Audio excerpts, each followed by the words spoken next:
What up, ladies and gentlemen? Nader here, and today we are going to be looking at cleat placement.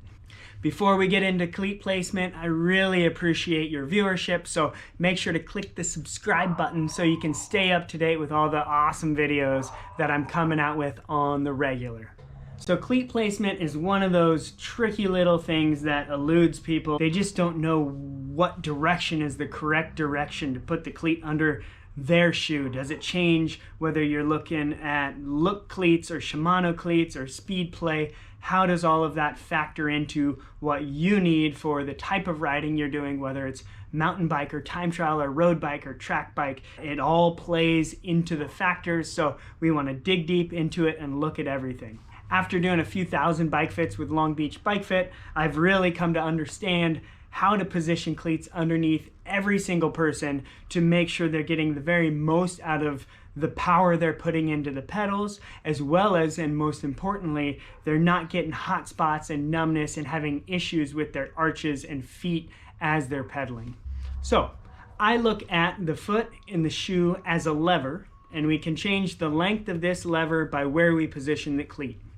The further back we push the cleat, the shorter the lever. The further forward we push the cleat, the longer the lever. Typically, I position a cleat in a place that's consistent with the size of them as a human, as well as trying to understand what does their arch structure look like. Do you have a high arch? Do you have a low arch and a collapsing foot? All of that will change where we want to position the cleat. Typically, I would say 80% of people that I see, cleats are either in the middle or more towards the back.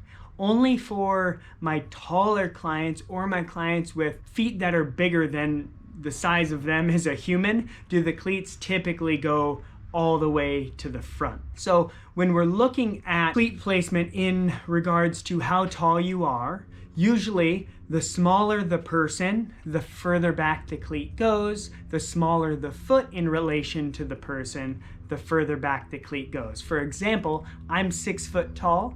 I wear a size 42, so I push my cleat all the way to the back because my shoe size is small compared to how tall I am as a person.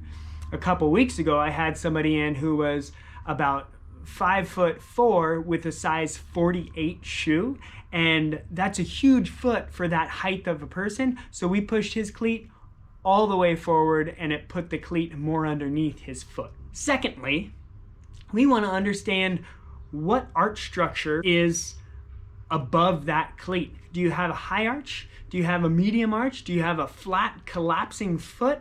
All of those things play into effect the power that you're putting into the cleat. So if you have any sort of arch or a high arch, every time you push down, if that arch is not supported, that arch will collapse. And so here's the thing. The longer a lever, the easier it is to bend. The shorter something is, the harder it is to bend. So if you have a high arch or any sort of arch that's collapsing, if the cleat is further forward, the easier it will be for your arch to want to collapse, and basically you're just losing power, as well as you're stressing out your arch and your toes. In order to minimize collapse of the arch, we want to put the cleat underneath the foot more, so it's more structurally sound and there's less opportunity for the arch to collapse because the lever is shorter.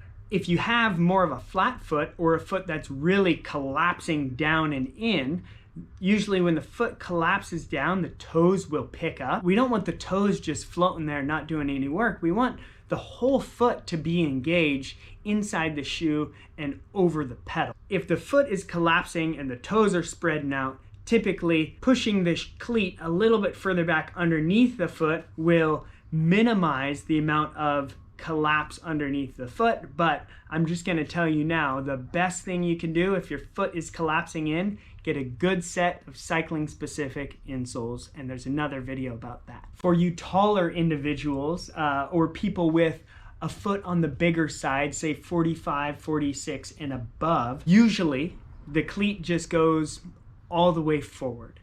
If you push the cleat all the way forward and you feel like there's a disconnect in the pedal, or your foot is wanting to come in or heel's wanting to come in, the easy thing is there's only one direction that the cleat can go to maybe fix those feelings and dysfunctions of the foot, which would be back. I would say if you're 6'4" and taller, if your foot's usually 46 and higher, err on pushing the cleat further forward, because the length of the front of your foot is bigger and you just have more room to position that cleat underneath the foot.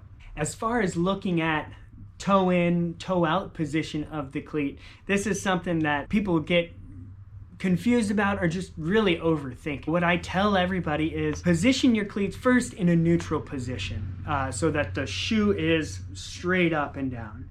And then if you're pedaling and you feel like your toes need to go further in or your toes need to go further out, listen to your body and what it's telling you and position your cleats accordingly. I pedal with a very toe-in position, and if my cleats are positioned to where I'm more toe out, I feel my foot fighting it and trying to turn in and not being able to, so I just need to position my toes further in. Pro bike fit tip: if you're getting rubbing on the inside of your heel on the crank, I would say 99% of the time that is a bike fit related problem and not a cleat related problem. Go out, get yourself a professional bike fit, and hopefully that fixes the inside rubbing of your heel. I'm also going to post a video about that as well. So long story short, with cleat placement, I would say for starters, set your cleat up in the most neutral position it can be in the middle,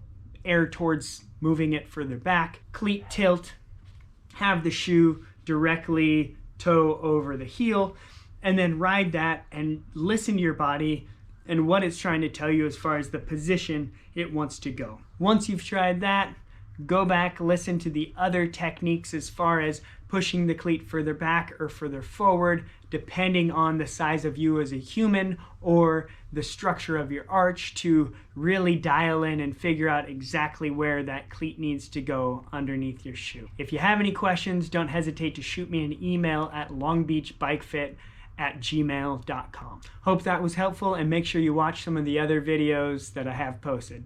Later!